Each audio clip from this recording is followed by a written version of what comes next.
Hi everyone, welcome to Mahasemi English. Today we are going to see General Science Class 8. First topic, living world and classification of microbes. Microbes म्हणजे सूक्ष्म जंतूचं classification.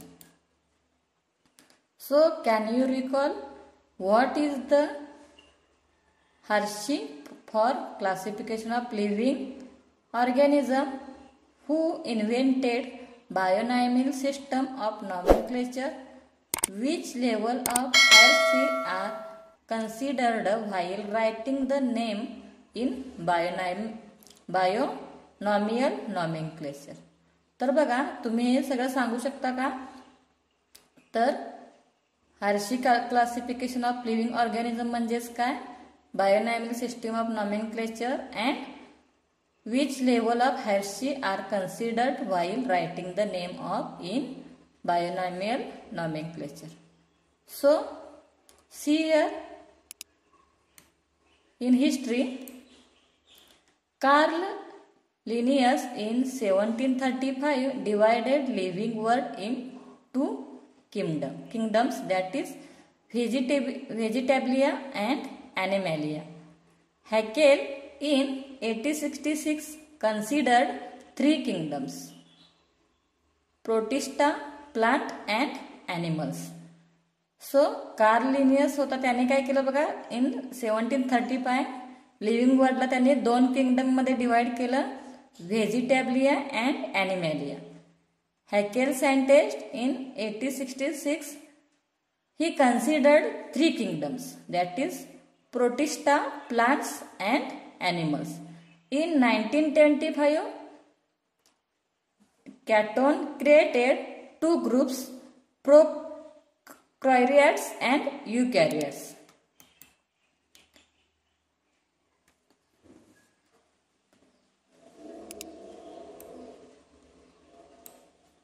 So, in 1938, Copeland divided living organism into four kingdoms: Monera, Protista, plants and animals. So these are the different scientists who invented the kingdoms of living worlds. So firstly, Carl Linnaeus divided living world two kingdoms, that is Vegetalia and Animalia. Haeckel in 1866 he considered three kingdoms: Protista, plants and animals. In 1925, Catton created two groups, prokaryotes and eukaryotes. In 1938, Copeland divided living organism in four kingdoms, that is Monera, Protista, plant and animals. So these are the information about the. जर तुम्हाला असेच नवनवीन video पाहायचे असतील तर आमच्या चॅनलला like करा, शेअर करा, सबस्क्राईब करा आणि बेल आयकॉन प्रेस करायला विसरू नका. Scientist. So biodiversity and need of classification. Biodiversity म्हणजेच जैवविविधता आणि नीड ऑफ क्लासिफिकेशन म्हणजेच त्यांच्या क्लासिफिकेशनची गरज, वर्गीकरणाची गरज काय आहे ते आपण बघायचं आहे. Last year we learned that all the living organism on the earth have adapted according to geographic region, food ingestion, defense, etc. While adapting, many differences are observed. बघा, आपण क्लास 7 मध्ये शिकलो आहोत की लिव्हिंग ऑर्गॅनिझम ऑन द अर्थ, तर त्यांना adaptation कशा प्रकारचं असतं, according to geographic region, food ingestion, defence, while adapting. तर त्यांना सर्व्हाइव्ह करण्यासाठी कोणकोणत्या प्रकारचं अन्न, वातावरणाची गरज असते, त्याच्यावरून काय झालं होतं बघा, त्यांचं ॲडॅप्टेशन होतं. सो त्या ॲडॅप्टेशननुसार काय झालं होतं, many differences are observed in the organisms of same species too. म्हणजेच समान स्पेसिस जरी असल्या तरी वेगवेगळ्या ठिकाणी ते राहत असल्यामुळे त्यांच्यामध्ये आपल्याला डिफरन्स म्हणजेच विविधता आढळून येते. According to 2011 census, around 87 million species of living organism are found. बघा, according to 2011 census, around 87 million species of living organism are found.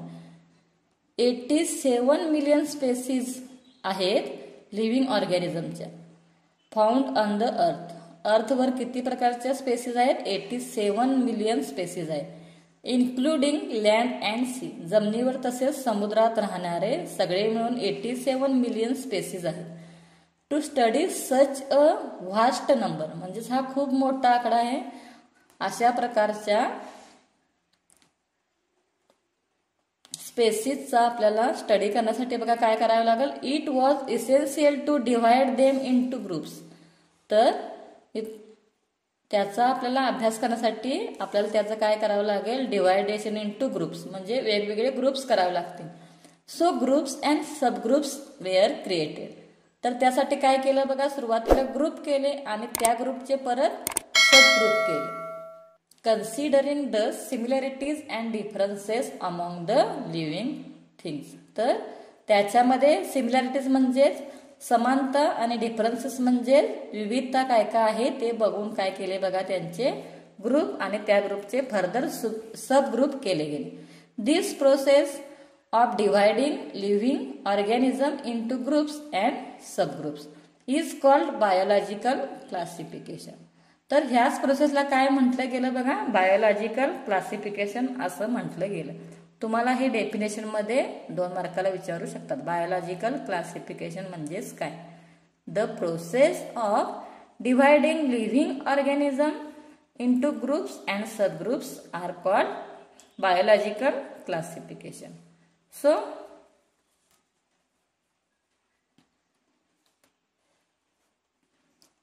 Robert Harding Whittaker 1920 to 1980 was an American ecologist. Robert Harding Whittaker, this was the American ecologist. In 1969 he divided living organism into 5 groups. तर त्याने काय केलं बघा, in 1969 living ऑर्गॅनिझमचे 5 group केले. For this classification Whittaker considered following criteria. तर त्यांनी कोणता क्रायटेरिया वापरला? Complexity of cell structure. तर सेल स्ट्रक्चर मध्ये कॉम्प्लेक्सिटी किती आहे त्याच्यावरून त्याचे कोणते प्रकार केले? Prokaryotic and eukaryotic. Second, complexity of organisms, that is unicellular and multicellular. तर ऑर्गॅनिझम मध्ये किती सेल आहेत त्याच्यावरून युनिसेल्युलर किंवा मल्टीसेल्युलर म्हणजेच एक जीवी किंवा एक पेशी किंवा अनेक पेशी. मोड ऑफ न्यूट्रिशन. तर त्यांना कोणत्या प्रकारचे पोषण आवश्यक आहे त्याच्यावरून. प्लांट्स बघा, ॲटोट्रॉपिक जे स्वतःचे अन्न स्वतः तयार करतात, that is photosynthetic. Fungi, that is saprophytic. Absorption from dead organism. Animals, heterotrophic and ingestive. Lifestyle, plants producers, animal, consumers, fungi, decomposers.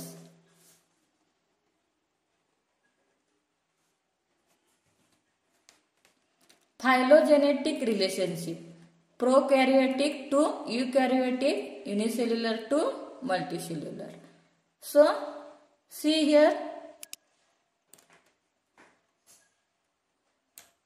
five kingdom system of classification. तर 5 प्रकारचे ग्रुप केले गेले लिव्हिंग ऑर्गॅनिझम. तर सगळ्यात काय आहे अगोदर लिव्हिंग ऑर्गॅनिझम, त्याचे 2 प्रकार केले गेले बघा, प्रोकॅरियोटिक अँड युकॅरियोटिक.